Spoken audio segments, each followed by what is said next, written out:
Hello friends, welcome back to our channel honest reaction. My name is Bhavesh और मेरा नाम है जगदीश। तो आज हम रिएक्ट करने वाले हैं नाद ई अली जंग ए खैबर। मेहरबान टीवी से वीडियो है। ओके मेरे पास रिक्वेस्ट आई थी इंस्टा पे, तो काफ़ी दिनों के बाद चलो उस वीडियो को आज देख ही लेते हैं। एक्चुअल में है क्या ये जंग ए खैबर? मेरे हिसाब से कोई जंग होगी, बहुत फेमस है ना। तो देखते हैं कि हिस्ट्री में क्या है। पहली बार सुना है मेरा नाम, तूने ये इसने तो जंग का नाम नहीं सुना होगा। ठीक है, तो शुरू करते हैं वीडियो, उसके बाद बात करते हैं। यस। जब आप सल्लल्लाहु अलैहि वसल्लम ने मदीने की तरफ हिजरत की तो आप अल्लाह के दीन को पूरे अरब में फैलाने लगे और अल्लाह के करम से दिन ब दिन रसूलुल्लाह सल्लल्लाहु अलैहि वसल्लम का अखलाक देखकर लोग मुसलमान होने लगे। लेकिन अरब में कुछ इलाके ऐसे थे जहां मुसलमानों पे जुल्म अभी तक कायम था, और उन इलाकों में से खैबर एक ऐसा किला था जिस पे मुशरिक कुफार फख्र किया करते थे। बस अल्लाह के रसूल ने खैबर वालों की इस्लाह के लिए मदीने वालों को कहा कि चलो मिलके खैबर वालों की इस्लाह करते हैं। उस वक्त लोग ये समझते थे कि हमेशा रसूल अल्लाह हर जगह अली को भेजते हैं, अगर हमें भी मौका मिले तो हम भी अपनी बहादुरी दिखाएं, हम भी अपनी ताकत से दुनिया को हैरान कर देंगे। तभी अल्लाह के रसूल ने फरमाया कि अल्लाह की मर्जी है कि खैबर की तरफ अली के बगैर जाया जाए। लोग हैरान होने लगे कि खैबर का इतना बड़ा किला और वहाँ मरहब जो हजारों लोगों से लड़ता है, जिसकी बहादुरी के किस्से पूरे हिजाज में आम हैं, वहाँ अली के बगैर कैसे जाए? अल्लाह के रसूल ने फरमाया, हर वो शख्स जो अपने आप को बहादुर समझता है वो आए और ये सोच ले कि किसी को माल गनीमत नहीं मिलेगा। बस अल्लाह के रसूल 1565 असहाब के साथ खैबर की तरफ रवाना हुए, जिनमें 200 सवार और बाकी सब पैदल थे। खैबर मदीने से 171 किलोमीटर दूर शिमाल में वाक़ है। आप तकरीबन निस्फ रास्ता तय करने के बाद उस रास्ते से आए जो शाम से होते हुए खैबर की तरफ आता है। आप जब खैबर के करीब पहुँचे तो कुछ मुनाफिकीन ने आपके आने की खबर पहले ही खैबर पहुँचा दी थी। खैबर वाले अपने किले पे खड़े होकर जोर जोर से हंसने लगे और ये कहने लगे कि ऐ मोहम्मद, ये मुट्ठी भर लोग आप लेके ये किला फतेह करने आए हैं। सब जोर जोर से हंस रहे थे और ये कह रहे थे कि क्या आप मरहब की तलवार से ना वाकिफ हैं? क्या आप हारिस की तलवार से ना वाकिफ हैं? जाओ, वगरना सब खाम खा मारे जाओगे। अल्लाह के रसूल ने नजरों को उठाया और फरमाने लगे, ऐ अपनी झूठी ताकत पे गुरूर करने वाले, सुन ले, हम ये तेरा किला 40 दिन में फतेह करेंगे। बस वहाँ वो मुशरिक हंसते रहे और यहाँ ये मुसलमान डरते रहे कि इतने हजार लोगों से जिनके पास नेज़े, तलवार, भाले हैं और हमारे पास तो सिवाय इन थोड़ी तलवारों के कुछ नहीं। लेकिन फिर भी रसूल अल्लाह की जबान पे यकीन रखते हुए वो खैबर से थोड़ा ही दूर खयाम लगा के रहने लगे। खैबर वालों ने कहा कि देर किस बात की, चलो इन मुट्ठी भर लोगों को मार देते हैं। मरहब ने कहा, ठहरो, इनका नबी कहता है कि 40 दिन में ये हमारा किला फतेह करेगा। देखते हैं कि 40 दिन में क्या होता है। जब 40 दिन बाद ये किला फतेह नहीं होगा तो हम कहेंगे कि इनका नबी भी झूठा, इनका दीन भी झूठा। बस रोज मुख्तलिफ असहाब अलम उठा के जाते थे और जैसे ही किले के करीब पहुंचते थे तो सिपाही कहते थे, ठहरो, मरहब आता है, तो वो भाग चले जाते थे और वो मुशरिक मुसलमानों पे हंसते रहते थे। यहाँ तक के 39 दिन गुजर गए और मुसलमानों के पास जो जो चीजें खाने की थी वो सब खत्म हो चुकी। मुसलमान भूख से तड़प रहे थे और बार बार अल्लाह के रसूल से कह रहे थे, या रसूल अल्लाह, ये किला फतेह करना नामुमकिन है क्योंकि इनके पास मरहब है जिससे कोई जीत नहीं सकता।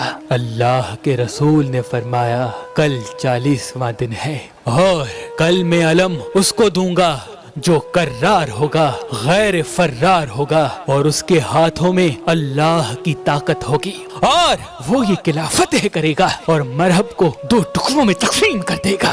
रात हुई, अल्लाह के रसूल मुसल्लाए इबादत पे अल्लाह का जिक्र कर रहे थे, अल्लाह से मदद मांग रहे थे कि इतनी देर में जिब्रील अमीन नाजिल हुआ और फरमाने लगे कि ऐ अल्लाह के महबूब, अल्लाह का हुक्म है कि पुकारो अली को जिससे अजायबात जाहिर होते हैं, तुम उनको हर मुसीबत में अपना मददगार पाओगे, तमाम दुख और परेशानियां दूर हो जाएंगी अली की मदद से, अली की मदद से, अली की मदद से। बस अल्लाह के रसूल नमाज फज्र के बाद असहाब से कहने लगे, अली कहाँ है? असहाब ने कहा, या रसूल अल्लाह, उनकी आंखों में दर्द है और वो मदीने में है। अल्लाह के महबूब ने कहा, मुझे अल्लाह की तरफ से ये खबर मिली है कि अनकरीब अली हमारे साथ होंगे। बस अली का नाम सुनना था, असहाब महकने लगे और उनके चेहरों पे तबस्सुम आशना होने लगा। बस सब झूम ही रहे थे कि इतनी देर में इमाम अली अलैहिस्सलाम अल्लाह के रसूल हजरत मोहम्मद मुस्तफ़ा सल्लल्लाहु अलैहि वसल्लम की खिदमत में हाजिर हो गए और फरमाने लगे, ऐ मेरे मौला, क्या हुक्म है अपने इस गुलाम के लिए? अल्लाह के रसूल ने मुस्कुरा के अली को देखा तो उनकी आंखें बेइंतहा दर्द में थी। आपने अपना लाबे दहन अली की आंखों में डाला। बस रसूल अल्लाह सल्लल्लाहु अलैहि वसल्लम के लाबे दहन की बरकत से इमाम अली अलैहिस्सलाम की आंखों को शिफा मिल चुकी। अल्लाह के रसूल ने इमाम अली से फरमाया, ऐ अली, ये अलम लो और जाओ ये खैबर का किला फतेह करके आओ। बस अल्लाह के रसूल का ये कहना था। इमाम अली अलम लेके खैबर के किले की तरफ गए और फरमाने लगे, ला इलाहा इल्लल्लाह मुहम्मदुर रसूलुल्लाह। वो मुशरिक किले से फिर खड़े होके कहने लगे कि ऐ नौजवान, क्यों अपनी मौत को बुलाता है? जा जा चला जा, तुझसे पहले भी बहुत से लोग आए थे और सिर्फ मरहब का नाम सुन के ही भाग जाते थे। इतनी देर में इमाम अली अलैहिस्सलाम ने वो लकड़ी का अलम जो साथ में पत्थर था उसमें गाड़ दिया। बस मरहब हारिस सब हैरत से देख रहे थे कि ये लकड़ी का अलम पत्थर में कैसे गया। तो खैबर के नजूमियों ने कहा, इसमें हैरत की कोई बात नहीं, हम आसमान में देख रहे हैं 7000 साल बाद जब विलायत और वसब के सितारे एक साथ खड़े होते हैं तो जमीन के पत्थर मोम बन जाते हैं। लगता है ये बहुत बड़ा नजूमी है, इसको मालूम था कि ये वही लम्हा है, तभी इसने ऐसा किया। अभी ये बात चल ही रही थी कि इमाम अली अलैहिस्सलाम ने उस अलम को दोबारा उठाया, फिर पत्थर में गाड़ा, फिर उठाया, फिर पत्थर में गाड़ा, फिर उठाया, फिर पत्थर में गाड़ा। मरहब पूछने लगा, फिर ये क्या है? वो नजूमी कहने लगे, ये बात हमारे समझ से बालातर है। जैसे जैसे ये अलम उठाता है वैसे वैसे ये सितारे हरकत पाते हैं, जैसे जैसे ये अलम लगाता है वैसे वैसे ये सितारे हरकत पाते हैं। लगता यूं है कि ये सितारों को नहीं बल्कि सितारे इसको देख के चल रहे हैं। बस इतनी देर में मरहब का भाई हारिस कहने लगा, मरहब आप तकलीफ न करें, इसको तो मैं ही मार के आऊंगा। हारिस जैसे ही अपना लिबास तलवार लेके किले से बाहर गया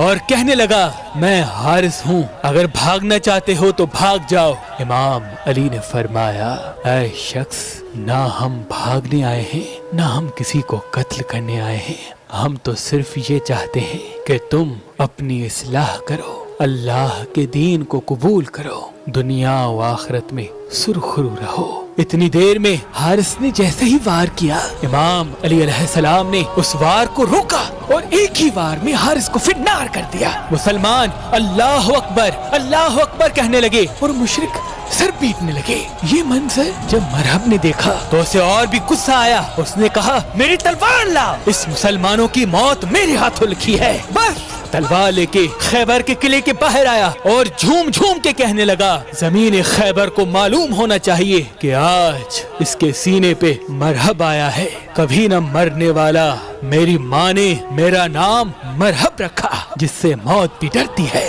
اس بات سے مشرک شور مچانے لگے, خوش ہونے لگے, اور امام علی علیہ السلام نے فرمایا زمین خیبر کو معلوم ہونا چاہیے کہ میری ماں نے میرا نام حیدر رکھا, وہ شیر جو سانپ کو چیرتے.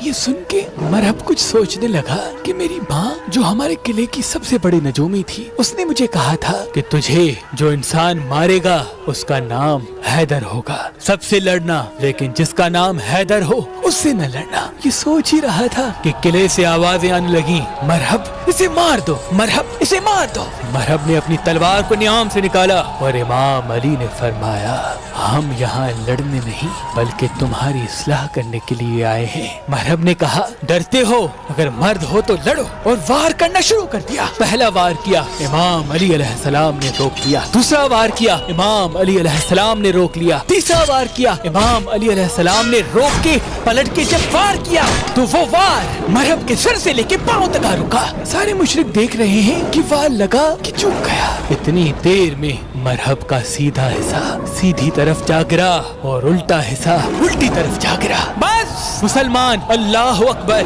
اکبر کی صدائیں بلند کرنے لگے اور مشرک رونے لگے, سر پیٹنے لگے. اتنی دیر میں جیسے ہی خیبر کے قلعے کے دروازے کو بند کرنا چاہا, وہ دروازہ جو 40 اونٹ 40 ہاتھی بند کیا کرتے تھے, امام علی علیہ السلام اس دروازے کے قریب گئے اور اپنے ہاتھ سے اس دروازے کو پکڑا اور اس کا آدھا حصہ فضا میں پھینک دیا اور آدھا حصہ اپنے ہاتھوں سے پکڑے ہوئے تھے, اور تمام مسلمانوں سے فرمانے لگے کہ جاؤ قلعے کے اندر داخل ہو جاؤ. سارے مسلمان قلعے کے اندر داخل ہو گئے. 40 50 گھوڑوں سمیت مسلمان جانے لگے. امام علی علیہ السلام اس دروازے کو اپنے ہاتھوں سے پکڑ کھڑے تھے کہ اتنی دیر میں جب اللہ کے رسول حضرت محمد مصطفیٰ صلی اللہ علیہ وآلہ وسلم اپنے مبارک گھوڑے کے مبارک قدموں سمیت اکیلے اس دروازے سے جانے لگے تو امام علی علیہ السلام کے ہاتھ کانپنے لگے. اصحاب نے پوچھا یا علی ہم سینکڑوں لوگ دروازے کے اوپر جا رہے تھے, آپ کے ہاتھ نہیں کانپے؟ ایک اللہ کا رسول جب دروازے کے اوپر سے گیا تو آپ کے ہاتھ کیوں کانپ رہے ہیں؟ تو امام علی علیہ السلام نے فرمایا کیونکہ امامت کے وزن سے نبوت کا وزن بھاری ہے, اور اس طرح یہ جنگ خیبر بھی مسلمانوں نے فتح کر لی, اور اس جنگ کے فتح کا صحرا بھی علی ابن ابی طالب علیہ السلام کے سر آیا. سلام ہو شیروں کے شیر, شیر خدا نفس رسول علی ابن ابی طالب پر. ہاں تو بہو پوری گھٹنا تھی, پورا جو جنگ ہوئی تھی خیبر میں نا, خیبر کی جنگ بولتے ہیں اس کو, تو اس میں سمجھ میں آیا کہ ایکچوئل میں اس میں ہوا کیا تھا. تو بہو کو پوچھتا ہوں کیا کیا سمجھ میں آیا, پھر مجھے جو سمجھ میں آیا میں بتاؤں گا. ہاں یہ جنگ شروع ہوئی تھی تو مدینہ سے خیبر کا قلعہ جیتنے کے لیے گئے تھے نا, تو پھر وہ وہاں گئے. انہوں نے بولا تھا کہ 40 دن میں جیت لیں گے. 39 دن تک وہ رہے, 40ویں دن پھر انہوں نے حملہ کیا. پھر ان کی طرف سے 40ویں دن حملہ نہیں کیا, وہ تو شروع سے انہوں نے حملہ کیا, وہ جیت نہیں پا رہے تھے, 39 دن تک جیت نہیں پائے. پھر امام علی کو بلایا گیا تو ان کے آنے کے بعد وہ آئے, اور ان کے بعد 40ویں دن وہ جنگ ہوئی اور انہوں نے ہار نہیں مانی, سامنے والے لوگوں کو ہرایا. اور پھر انہوں نے ایک دروازہ اس کو اٹھا کے رکھا اور باقی لوگ اس پہ جا رہے تھے. پھر پیغمبر محمد کا آنا ہوا, اور ان کے آنے کے بعد وہ ان کے ہاتھ کانپے, اور انہوں نے بولا کہ امامت سے زیادہ مطلب وزن نبوت میں ہے, ایسا انہوں نے بولا. اب یہی کیا امامت نبوت مجھے کوئی آئیڈیا نہیں ہے, آپ پلیز کمنٹ باکس میں بتانا تاکہ تھوڑا اور کلیریفیکیشن ہو سکے ہمارا. باقی یہ تھا. ہاں جو برائی ہوتی ہے اس پہ اچھائی والی جیت ہوتی ہے, تو اچھے لوگ ہمیشہ جیتتے ہیں, بھلے ہی وہ 39 دن ہاریں, پر 40ویں دن کی جیت پکی ہوتی ہے. یہ اس سے پورا ثابت ہوتا ہے نا. تو جو برے لوگ تھے اس ٹائم میں اس جگہ پہ, انہوں نے کافی اتیاچار کے لوگوں کو مارا, تو ان کو بچانے کے لیے امام علی آئے. انہوں نے بولا کہ آپ اللہ کے جو اللہ کو مانو اور ایک صحیح راستہ پکڑو جیون جینے کا, پر انہوں نے نہیں مانا. اور ان شاید ایک کسی کی ماں کو بھی بولا تھا کہ ان کا نام حیدر ہو, ان سے جھگڑا نہیں کرنا ہے حیدر, ہے نا. پھر بھی نہیں مانا اور پھر ایک جھٹکے میں اس کے 2 ٹکڑے ہو گئے شریر کے, سر سے لے کے پاؤں تک. تو یہ پورا ہمیں جو واقعہ ہے جنگ خیبر کا یہ ہے. اگر آپ کو لگتا ہے کہ اس میں ہمیں کچھ سمجھ میں کم آیا ہو یا پھر کچھ ڈفرینٹ اسٹوری ہے اس سے ریلیٹڈ, اس میں کوئی اور کچھ بھی زیادہ ہے, تو پلیز آپ کمنٹ باکس میں آپ لکھیے گا, یا پھر اس سے ریلیٹڈ اور بھی کوئی انفارمیٹیو ویڈیو ہو وہ بھی آپ ہمیں بھیج سکتے ہیں کمنٹ باکس میں, یا میرے انسٹا آئی ڈی پہ بھی بھیج سکتے ہیں اگر اس سے تھوڑا اور بڑھ کے ہوا ہے نا. تو یہ ہمیں سمجھ میں آیا. اور بھی ویڈیوز آپ بھیجتے رہیے ہمیں, اور پہلی بار ہم سے جڑے ہیں تو پلیز چینل کو لائک کیجیے, سبسکرائب کیجیے, اور بیل آئیکن کو پریس کرنا بالکل نہ بھولیے گا. ملتے ہیں آپ سے نیکسٹ ویڈیو میں, تب تک کے لیے بائے.